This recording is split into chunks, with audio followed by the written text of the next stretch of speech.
fried chicken ගෙදර තියෙන බඩු වලින් කොරියන් ස්ටයිල් එකට හදන්නේ කොහොමද කියලා අද මම කියලා දෙන්නයි යන්නේ. fried chicken. අම්මට කියලා කුකුලාව කපා ගත්තට පස්සේ වංගෙඩියක් කරන් තඩි ඉඟුරු කෑල්ලකුයි ලෙලි ගහපු සුදුරු උණු දික් 10කුයි දාලා කොටන්න.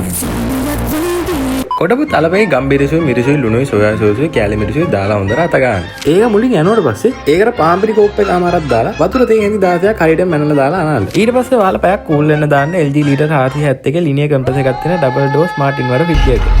ඩ්‍රයි කෝට් එක අදාගෙන පාම්පිරි කෝප්ප දෙකකට ගම්බිරිස් කුඩුයි ලුණුයි මිරිස් කුඩුයි දාලා අත ගන්න. ඊට පස්සේ ෆ්‍රිජ් එකේ දාපු කුකුලගේ ශාරීරික උපකරණ ටික LG ලීටර් 471 ලිනියර් කම්ප්‍රෙසර් එකක් තියෙන ඩබල් ඩෝස් මාටින් වල ෆ්‍රිජ් එකෙන් එළියට අරගෙන පිටියේ හොඳට තවර ගත්තට පස්සේ වදින්න ලෑස්ති. මේක ගැඹුරු තෙලේ වදින්න ඕන හින්දා අනිවාර්යෙන් තෙල් බෝතලයක තෙල්වත් තියෙන්න ඕන. ඒ වුණාට මේ තෙල් ටිකෙන් චිකන් තියා බිත්තරයක්වත් බෙද ගන්න බෑ.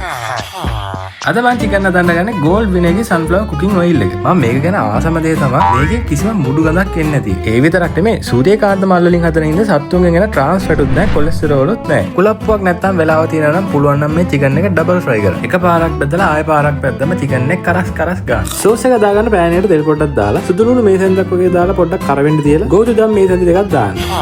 හරි ගෝතු දැන් නැත්තම් මිරිස් කුඩු දැම්මත් ප්‍රශ්නයක් නැහැ. ඔය මිරිස් පල් වෙච්ච රහ එන්නේ නැති එක විතරයි ඔගේ තියෙන වෙනස. ලුණුයි සීනි සෝයා සෝස් එක දාලා පොඩ්ඩක් කලවම් කරලා තක්කාලි සෝස් පොඩ්ඩකේ වතුර පොඩ්ඩකේ දාලා නැටෙවුවම වැඩේ හරි. දැන් තියෙන ලොකම ප්‍රශ්නේ මේක රහයිද? මේකෙන් ඇත්තටම කොරියන් ෆ්‍රයිඩ් චිකන් රහ එනවා. අම්මේ